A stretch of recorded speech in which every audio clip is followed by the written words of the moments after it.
Hello there, welcome to the news on NTV. I'm Rosina Rai, starting with the headlines. Canvassing as its peak for November 20 election, top leaders and candidates busy across districts wooing voters. Dengue cases across the country exceeded 50,000, winter onset slowing down infections but not remarkably. UN chief warns loss and damage from climate change can no longer be swept under the rug, calls for a windfall tax on fossil fuel companies' profits. And US goes to midterm election voting to decide control of Congress. Former President Trump hints at 2024 run.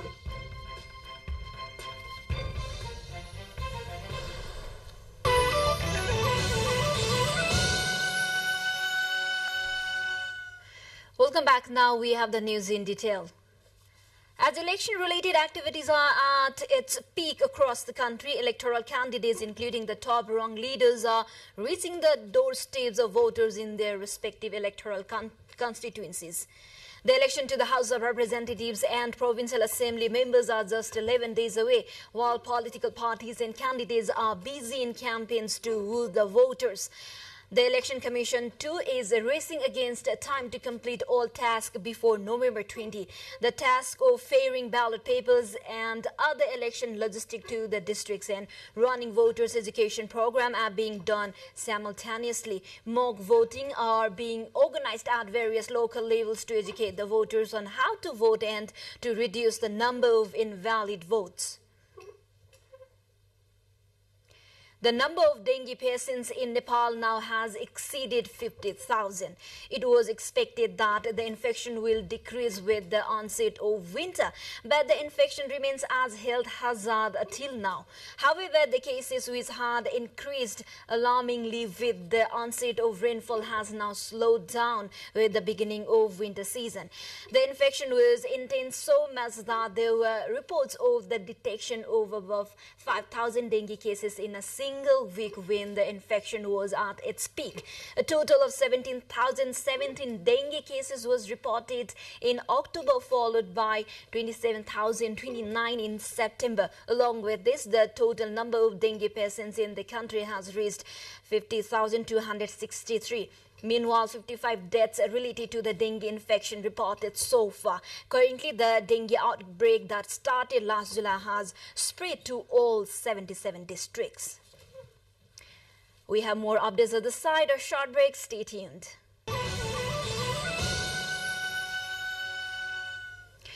Welcome back. You are on NTV News. Now the remaining updates. The weather is favorable in Palpa this year, but it is estimated the rice production will decrease due to the lack of fertilizers, seeds and the outbreak of disease and insects. Agriculture Knowledge Center Palpa has estimated the paddy production in the district will decrease by 5 to 10% this year. The Chief of Agriculture Knowledge Center, Kamana Adhikari, said due to the lack of timely rain in some places has hampered the paddy plantation. According to the center, 28 to 29,000 metric tons of rice production was estimated, as 31,000 metric tons rice was produced in Palpa last year. Farmers say despite the cultivation of advanced and hybrid varieties of rice, the production of rice has been continuously decreasing for the last 3 years. A total lunar eclipse is occurring today evening, a full moon day in the Nepali month of Kartik. According to the Nepali Calendar Determination Committee, the eclipse visible from Nepal for 1 hour and 23 minutes will be seen clearly following the sunset at 5:13 p.m. It will end at 6:34 p.m. A total lunar eclipse takes place when the earth comes between the sun and the full moon and blocks the sun's direct rays from lighting of the moon. As per religious belief, normal people except the children, elderly and sick are asked to restrain themselves from taking food and practice religious worship and meditation during the eclipse. The total lunar eclipse could be viewed from Japan, South Korea, China, India, Canada and Alaska over the years, while the eclipse would be visible from Nepal, India and Pakistan among other countries since moonrise. Now the international headliners. Millions of Americans are to vote in the midterm election on November 8, Tuesday, with the balance of power in Congress at stake. The entire U.S. House of Representatives, about a third of the Senate and key state governorship of grabs.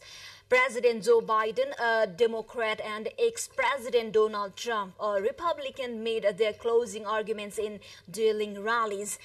Biden's ability to pass laws will be stymied if Republicans take the House, as most projections expect.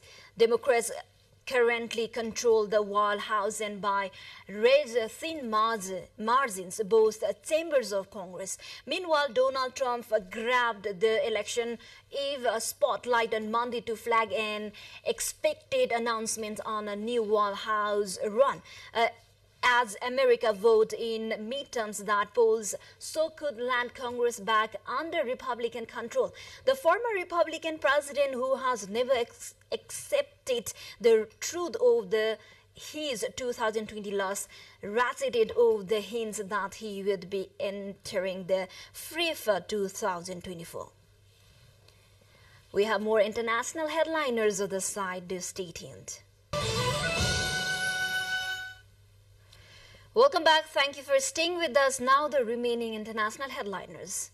United Nations Secretary General Antonio Guterres on Monday warned that loss and damage from global climate change can no longer be swept under the rug. Addressing the COP27 climate conference in Egypt, Guterres called for a windfall tax on fossil fuel companies' profits, with the money redirected to people struggling with rising food and energy prices and to countries are suffering loss and damages caused by the climate crisis. More than 100 world leaders will speak over the next few days to try to deal with a worsening problem that scientists call Earth's biggest challenge. Nearly 50 heads of states or governments started to take the stage Monday in the first day of high-level talks at the annual conference.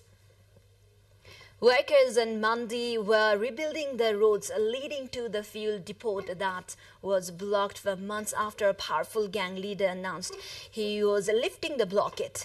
It will effectively allow petroleum to be distributed across Haiti for the first time in nearly 2 months.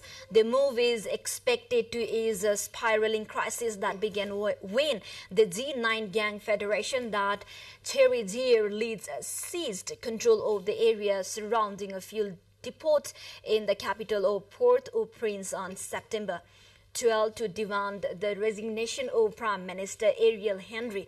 The move cut off access to about 5.4 million liters of diesel and gasoline and more than 3 million liters of kerosene, forcing gas stations to close, hospitals to cut back on critical services, and banks and grocery stores to operate on a limited schedule.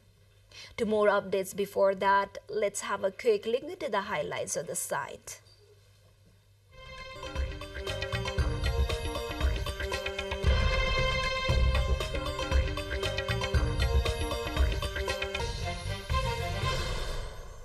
Indonesia will chair the meeting for the first time. U.S. President Joe Biden announced his attendance, and Japanese Prime Minister Kishida Fumio is arranging to attend the meeting. With 1 week to go before the opening of the two-day meeting, about 3,700 Indonesian soldiers and police officers gathered at the venue in Bali on Monday to hold a unity ceremony. The ceremony was attended by hundreds of personnel from the Army, Navy, Air Forces, Intelligence, and Police.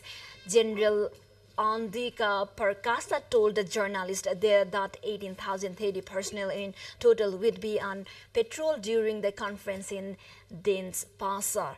262 police officers will also form a security task force for top-level delegates at the event. Moving on to sports now.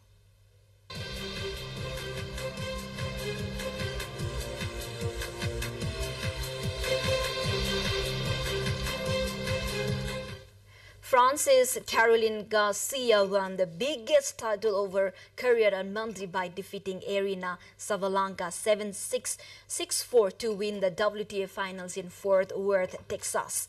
Garcia covered her face with her hands and fell on her back after a Sabalenka forehand sailed wide on match point to cap a serving masterclass and earn her fourth title of the year.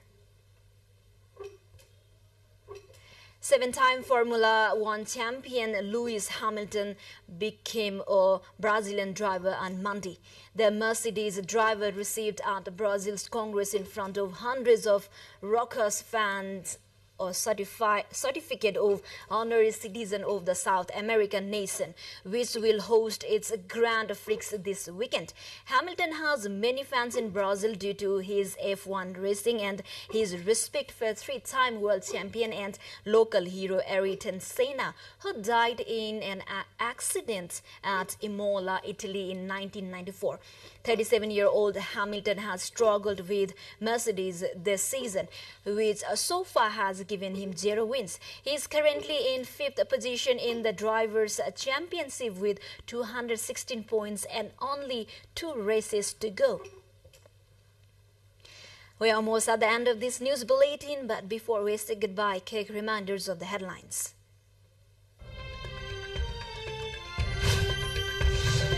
Canvassing at its peak for November 20 elections, top leaders and candidates busy across districts weighing voters. Dengue cases across the country exceeded 50,000 winter onset, slowing down infections, but not remarkably. UN chief warns loss and damage from climate change can no longer be swept under the rug, calls for a windfall tax on fossil fuels companies' profits. And the US goes to midterm election voting to decide control of Congress. Former President Trump hints at 2024 run.